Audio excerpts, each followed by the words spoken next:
Hi, Sharon here. I just wanted to talk a little bit today about starting a circle with either a magic ring, a chain 2 or chain 3, or a chain 4, making a circle, chain 2 or chain 3, working into the second chain or the second or third chain from the hook.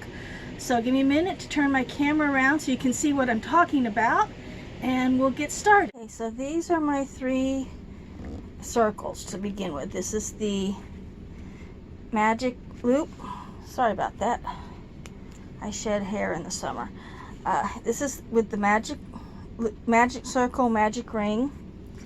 This is a chain 2 and 12 double crochets into the second chain from the hook. This one is a chain 4, slip stitch into the fourth chain from the hook, and 12 double crochets into the circle.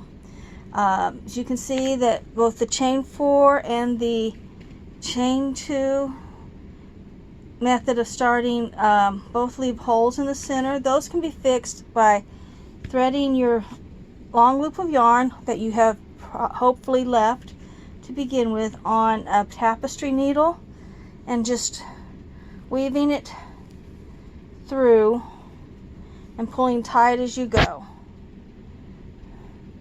Weaving it through and pulling tight as you go.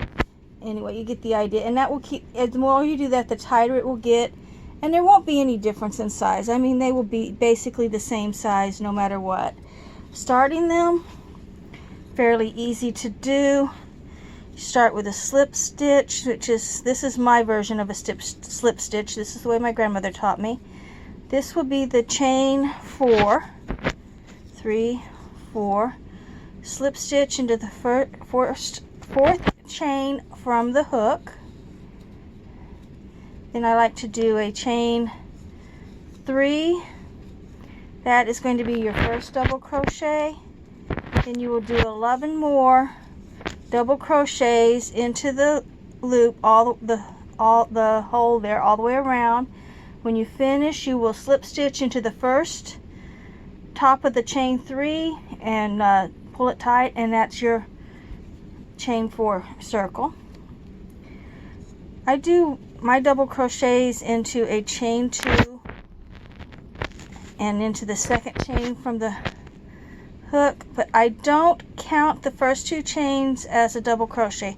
I do a total of 12 double crochets all the way around. This will count as my first. I will put usually a marker, stitch marker right there, so that I know this is going to be my first, and then I just do 12 more of these all the way around, and slip stitch in the top of the one I started with, and my circle is good to go. And of course I will tighten those up as I go.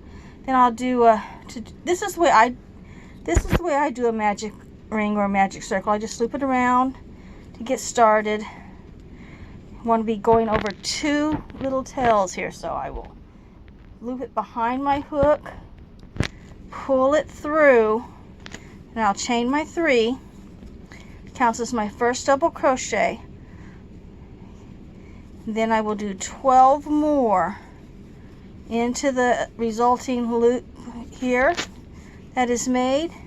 When I get finished, I will take my loop, pull it tight, and slip stitch into the top of the chain 3 I started with, and I'm good to go.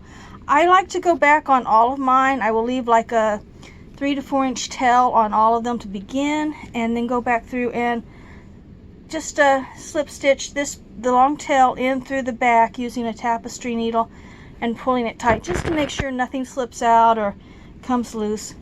They're easy done. There's different ways of doing the magic circles and everything. I will leave some links in the bottom to different places where I've learned a lot. These are links that are paid links. They're affiliate links. I will get a little bit of kickback, if you, so to speak, if you decide to purchase anything from those links. But they have information that you don't have to purchase too on quite a few of them. So Anyway, that's all for today. Just hit like if you enjoyed this video and subscribe. Thank you very much. Bye.